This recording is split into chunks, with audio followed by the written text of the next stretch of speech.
Nah, kehadiran dosen diharapkan sudah merubah, tidak lagi belajar mentransfer knowledge, itu sudah dilakukan oleh Google, tapi lebih kepada dosen itu hadir untuk menjamin mereka paham nggak dengan materi-materi tersebut. Itu salah satu informasi digital yang harus dikembangkan di Poltekkes.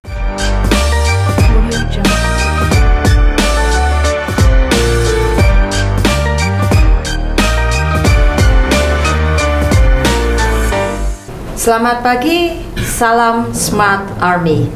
Pagi hari ini kita kedatangan lagi tamu yang dulu pernah hadir di podcast podcast Poltekkes, Bapak Dr. Nugraha Gumilar yang saat ini sudah menjadi Maijen dan menjadi Kapuspen TNI. Selamat datang Bapak. Terima kasih atas kedatangan yang kedua kalinya. Terima kasih banyak Bu, terima kasih banyak atas undangannya. Ini merupakan kerinduan yang terbalas. Bisa aja. Oke, Bapak. Tadi saya hanya menyampaikan salam smart. Nah, di sini ada salam yang baru dan saya baru tahu. Tapi bergayung sambut. Salah satunya adalah Prima di sini ada adaptif dan Betul. itu memang ada yang di smart itu. Betul. Ada juga adaptif. Prima yang di sini profesional, responsif, integratif, modern dan adaptif. Betul. Nah, berkaitan dengan hal tersebut, mohon izin, apa yang kiranya itu menjadikan moto atau logo yang berhubungan dengan dijadikannya Prima menjadi hal yang disemboyankan di TNI, mohon izin. Terima kasih Bu. Jadi Bapak Panglima TNI ini Jenderal TNI Agus Subianto mendengungkan masalah Prima ini, profesional, responsif, integratif, modern dan adaptif ini memiliki alasan yang kuat. Pertama, beliau selalu mengatakan bahwa prajuritnya harus profesional. Kita harus tunduk pada aturan hukum, undang-undang TNI yang mengatakan bahwa kita tugas pokoknya adalah 3, menjaga kedaulatan, keutuhan wilayah, dan melindungi segenap bangsa Indonesia dari ancaman gangguan. Nah, untuk melaksanakan itu kita harus profesional di situ. Beliau mengatakan begitu. Kemudian responsif di sini menghadapi dinamika perkembangan situasi ini memang menuntut kita selalu merespon dan cepat. Tanggap dan jangan sampai kita terlambat karena akan bisa membuat kondisi semakin memburuk. Siap. Nah, di sini integratif di sini lebih kepada bahwa memang TNI ini tidak bisa bekerja sendiri, harus terintegrasi. Yep. Baik dengan masyarakat komponen bangsa maupun dengan teman kita dari polisi. Itu salah satu alasan kenapa integrasi. Kemudian modern ini menyangkut selalu Bapak Panglima mengatakan tentang well equipment, well organisasi. Jadi beliau menginginkan bahwa tentara itu harus dilengkapi perlengkapan yang betul-betul bagus agar mereka bisa melaksanakan tugas, menguasai teknologi. Itulah dibilang mereka harus modern. Ya. Nah, adaptif di sini menyangkut adaptif bahwa karena perkembangan ilmu pengetahuan yang selalu berkembang, kita tidak bisa duduk manis terus. Harus menyesuaikan diri. Panglima meminta prajuritnya harus beradaptasi dengan kondisi perkembangan di luar. Siap. Sehingga muncullah itu Prima tadi, begitu. Siap. Itu sangat menarik hal yang berhubungan dengan itu. Berkaitan dengan itu, kita hidup di era digital. Betul. Saat ini. Ini kan mempunyai hal yang bertolak belakang, terkadang kurang disadari oleh SDM yang di TNI. Nah, berhubungan dengan hal tersebut, mohon izin apa saja kiranya tantangan di era digital yang kita hadapi saat ini? Betul sekali Bu, tantangannya sangat luar biasa. Kita harus menyadari bahwa sekarang pertempuran itu spektrumnya sudah melebar, tidak hanya perang darat, laut, udara, bawah air, dan sekarang ada perang informasi.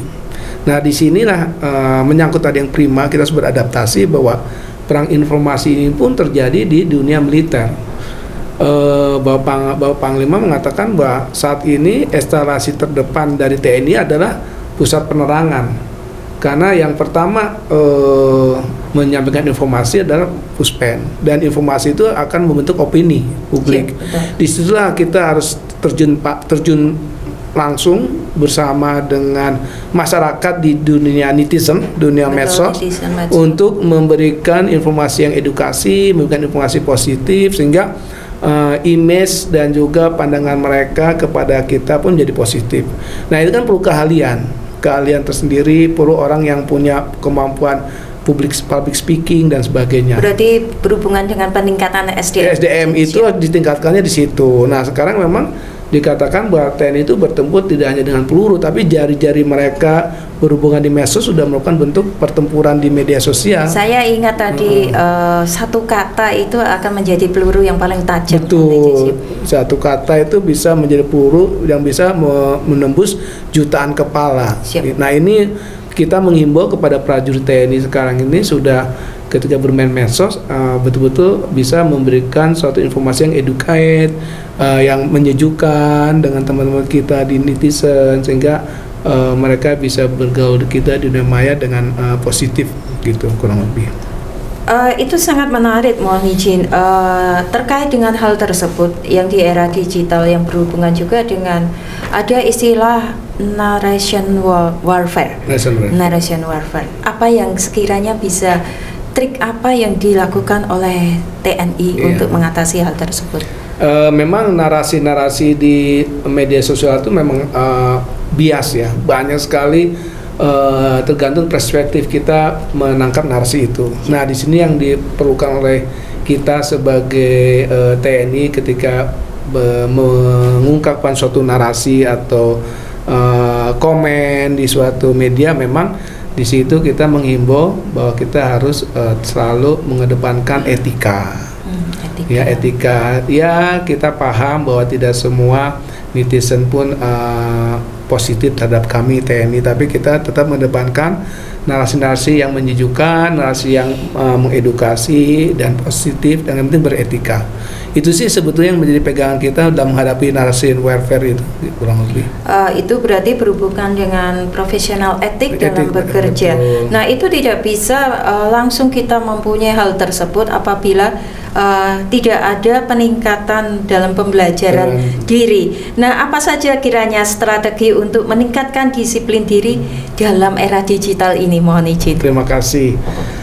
Karena era digital ini sudah tidak ada waktu yang dibatasi, ruang, semua sudah bisa melampaui batas-batas tersebut.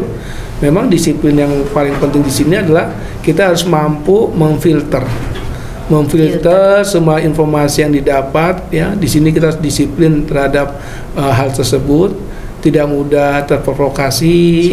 Yang penting juga kita harus meningkatkan literasi digital. Digital.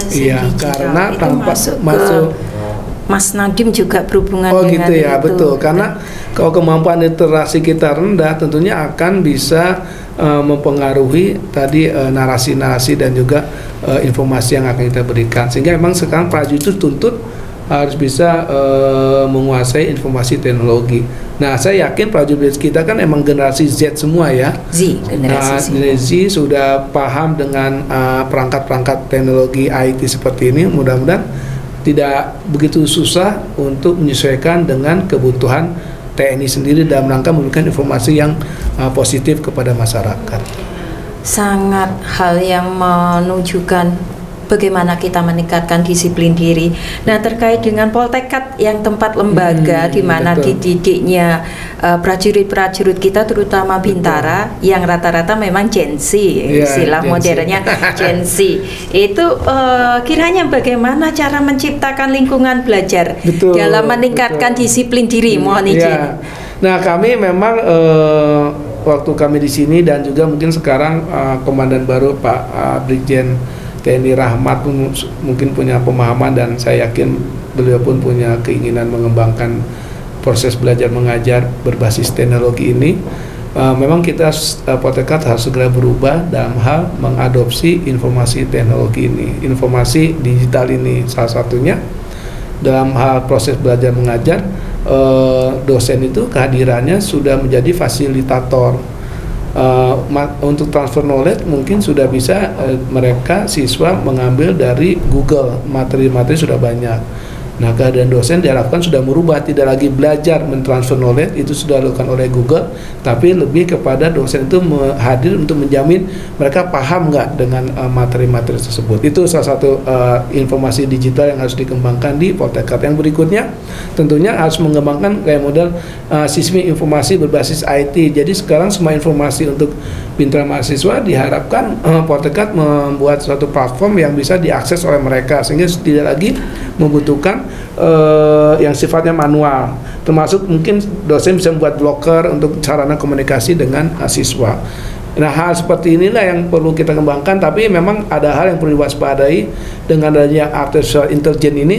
Sebetulnya bisa meringankan beban tugas para bidang mahasiswa. Cuman di sini peran dosen perlu lebih ditingkatkan untuk menjamin dia paham nggak dengan materi yang diberikan. Nah, artificial intelligence sebagai sarana untuk mempermudah pemahaman tersebut, harusnya bisa sampai ke sana. Artinya bahwa ke depan Poltekkad memang tidak bisa lepas dari informasi teknologi. Diharapkan proses belajar menyentuh hal tersebut sehingga bisa lebih cepat diterima, informasi bisa lengkap, sehingga proses belajar mengajar bisa lebih lancar begitu. Iya, memang untuk peningkatan teknologi, pembelajaran online, penggunaan media digital dalam pembelajaran itu memang tidak terelakkan. Betul. Apabila kita menghindar pun juga malah membuat kita sendiri melawan arus. Untuk itu dosen harus mampu beradaptasi dengan kemajuan tersebut. Sebagai pesan atau penutup, kiranya Bapak mohon izin bisa disampaikan kepada para tenaga pengajar kami, juga siswa yang sekiranya bisa meningkatkan kemampuan kompetensi dan disiplin diri dalam pembelajaran mandiri. Terima kasih. Ya, terima kasih Bu Teresia, kepada seluruh dosen-dosen di Politeknik Angkatan Darat, juga kepada mitra mahasiswa. Pesan saya bahwa ternyata memang kita harus terus belajar karena perkembangan ilmu pengetahuan selalu berkembang. Nah, di sini juga dituntut dosen harus juga bisa meningkatkan kemampuannya. Tidak hanya mitra mahasiswa saja yang dituntut meningkatkan kemampuannya, termasuk dosen pun di sini harus meningkatkan kualitas dirinya, karena tuntutannya seperti itu. Hindari zona nyaman, mari kita berubah, tingkatkan diri agar kualitas hasil dari lulusan Poltekkad semakin baik. Terima kasih. Terima kasih Bapak atas segala hal yang telah diberikan kedua kalinya. Semoga ada ketiga kalinya. Amin, ya Allah, mari kita berikan salam. Saat ini kita berikan salam prima. Selamat siang.